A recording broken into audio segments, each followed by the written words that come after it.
రామ్జీ నగర్ అనేది తిరుచునాపల్లికి 7 కిలోమీటర్ల దూరంలో ఈ విలేజ్ ఉంటుంది. అవును. ఈ విలేజ్‌లో సుమారు 1100 కుటుంబాలు ఉంటాయి.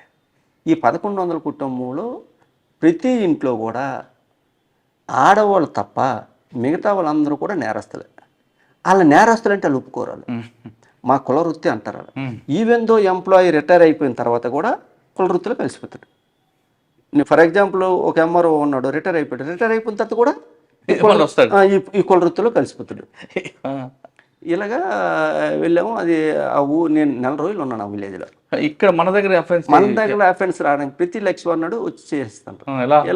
ఎలాగ ఇది ఏం చేస్తారంటే ఈ రామ్జీ నగర్ గ్యాంగ్ ఏ స్టేట్ అయితే ఉన్నదో ఆ స్టేట్‌కు అనుగుణంగా వీళ్ళు వస్త్ర సాంప్రదాయాన్ని ధరిస్తారు. వస్త్ర సాంప్రదాయం ధరించినప్పుడు వీళ్ళు ఎప్పుడు టీము 7 మెంబర్స్ ఉంటారు, 7గురు ఉంటారు. ఇక్కడ కారు ఇలా పెట్టామనుకోండి, కారు ఒకవేళ మనం తాళం వేసి వెళ్ళిపోతే ఒక పద్ధతి.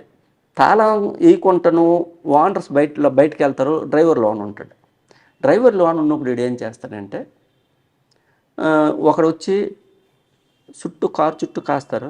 ఒకడొచ్చి రూ. 50 నోట్లని కారు కిందకి వెళ్ళినట్టు, కారు బయటకు వచ్చినట్టు ఒక 4-5 నోట్లు జల్లుతాడు. జల్లీసి ఆడు వెళ్ళిపోతాడు. ఎప్పుడైతే జల్లీసి వెళ్ళిపోయాడో వెనక నుండి ఒకడు వస్తాడు. ఇలాగ కారు అద్దాన్ని ఇలా కొడతాడు. ఆడు చూస్తాడు, చూసి మాట్లాడ్డాడు అని చెప్పి ఆడు వెళ్ళిపోతాడు.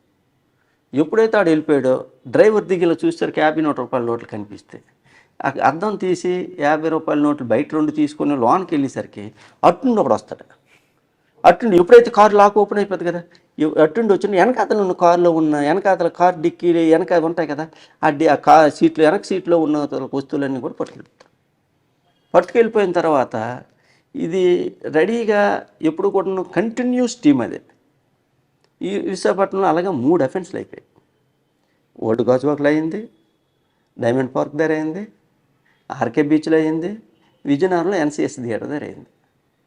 4 అఫెన్స్లు చేశారు. వాళ్ళే అఫెన్స్ చేసిన వెంటనే వీళ్ళు ఇద్దరికి ఇచ్చేస్తారు, వాళ్ళు పట్టుకెళ్ళిపోతారు. వాళ్ళ దగ్గర ప్రాపర్టీ ఉండదు, వాళ్ళ దగ్గర మనం పట్టుకున్న ప్రాపర్టీ ఉండదు. ఈ 4 అఫెన్స్లు కోఆర్డినేట్ చేసుకొని డంప్ కాల్స్ వెరిఫై చేస్తే మనకు 3 నెంబర్లు వచ్చాయి. ఆ 3 నెంబర్లకి టవర్ పెడితే రాయగఢ్ లొకేషన్ వచ్చింది.